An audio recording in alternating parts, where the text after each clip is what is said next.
All right, tonight, deciding whether to get the COVID-19 vaccine may be a life or death decision for someone waiting for an organ transplant. Today, the Cleveland Clinic announced a vaccine mandate for its transplant patients.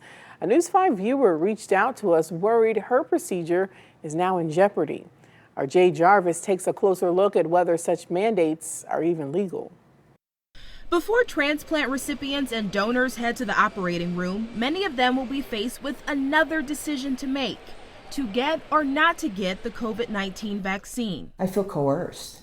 I feel like my life is being held in their hands in exchange for a shot. And, the attitude is just take the shot. Leilani Lutali told our sister station in Colorado Springs that she needs a kidney, but UC Health Hospital System sent her this letter saying she's being placed as inactive on their transplant list because she won't get the vaccine.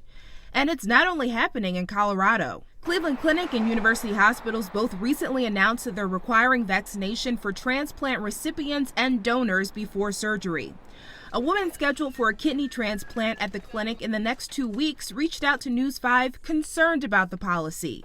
She didn't want to speak on camera out of fear of jeopardizing the procedure, but she tells us she's unvaccinated for both medical and religious reasons, and that she got this letter on Monday informing her about the new rules, weeks after she made the appointment for the surgery. Now she says she feels betrayed by the hospital system and has been calling every day to figure out if her surgery is still going to happen. I believe it's perfectly legal. Sharona Hoffman, a professor of law and bioethics at Case Western Reserve University School of Law, says hospitals can impose medical requirements before certain procedures. If they think that vaccination is necessary because they need to make as sure as possible that you are not infected at the time of the donation, and when you are dealing with so many other healthcare providers and patients around, I think they are certainly empowered to have that requirement. Cleveland Clinic says the new policy was put in place to protect patients.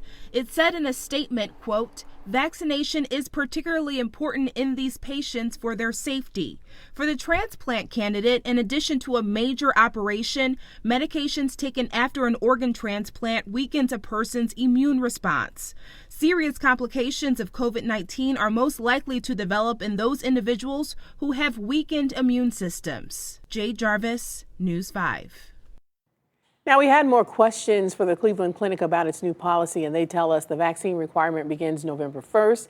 And they say if patients are waiting for an organ from a deceased donor and are not vaccinated by then they will be made inactive on the UNOS waiting list.